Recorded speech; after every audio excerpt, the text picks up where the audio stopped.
শ্রাবণ শেষ, তবু বৃষ্টি যেন পিছু ছাড়ছে না রাজ্যবাসীর। সকাল থেকেই আকাশের মুখ ভার, বেলা বাড়লেও রোদের দেখা নেই, সঙ্গে ঝিরঝির করে বৃষ্টিও চলছে। আলিপুর আবহাওয়া দফতর জানিয়েছে, চলতি সপ্তাহে কলকাতা সহ দক্ষিণবঙ্গের বেশিরভাগ জেলাতেই ঝড় বৃষ্টির সম্ভাবনা রয়েছে। দুর্যোগ চলবে কলকাতাতেও। বুধবার কলকাতা সহ দক্ষিণবঙ্গের একাধিক জেলায় বজ্রবিদ্যুৎ সহ হালকা থেকে মাঝারি বৃষ্টির পূর্বাভাস রয়েছে। সঙ্গে 30 থেকে 40 কিলোমিটার বেগে ঝড় হতে পারে। বুধবার ঝড় বৃষ্টি হতে পারে কলকাতা, হাওড়া, হুগলি, উত্তর 24 পরগনা, দক্ষিণ 24 পরগনা, পূর্ব মেদিনীপুর, পশ্চিম মেদিনীপুর, ঝাড়গ্রাম, পূর্ব বর্ধমান, বাঁকুড়া, মুর্শিদাবাদ এবং নদিয়ায়। বৃহস্পতিবার থেকে ঝড় বৃষ্টির প্রকোপ বাড়বে। ওই দিন দক্ষিণের সব জেলাতেই হলুদ সতর্কতা জারি রয়েছে। ওই দিন 2 24 পরগনা এবং পূর্ব মেদিনীপুরে ভারী বৃষ্টি হতে পারে। শুক্রবার ভারী বৃষ্টি হতে পারে 2 24 পরগনা, 2 মেদিনীপুর, পূর্ব বর্ধমান, মুর্শিদাবাদ এবং নদিয়াতে।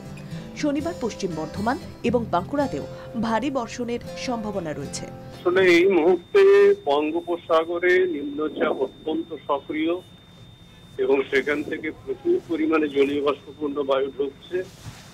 তাছাড়া আরেকটা গুরুত্বপূর্ণ বিষয় হলো আরব সাগর থেকে জলীয় বাষ্পপূর্ণ একটা নিম্নচাপের পক্ষ সেটা দক্ষিণবঙ্গের দিকে আস্তে আস্তে চলে আসছে, যার ফলে আগামী শনিবার পর্যন্ত ভারী থেকে অতি ভারী বৃষ্টিপাত এবং উত্তরোত্তর বৃষ্টিপাত বাড়বে। আগামী 24 ঘন্টা বৃষ্টিপাত গত 24 ঘন্টায় যা হয়েছে তার থেকে বাড়বে, তারপরে আরো বাড়বে। এই করতে করতে আগামী শনিবার থেকে রবিবার পর্যন্ত মাঝারি থেকে ভারী বৃষ্টিপাত দক্ষিণবঙ্গের বিভিন্ন জায়গায় থাকবে এবং মোরলেস প্রায় উত্তর ভারতের মেজর পার্টটাতেই বৃষ্টিপাত থাকবে।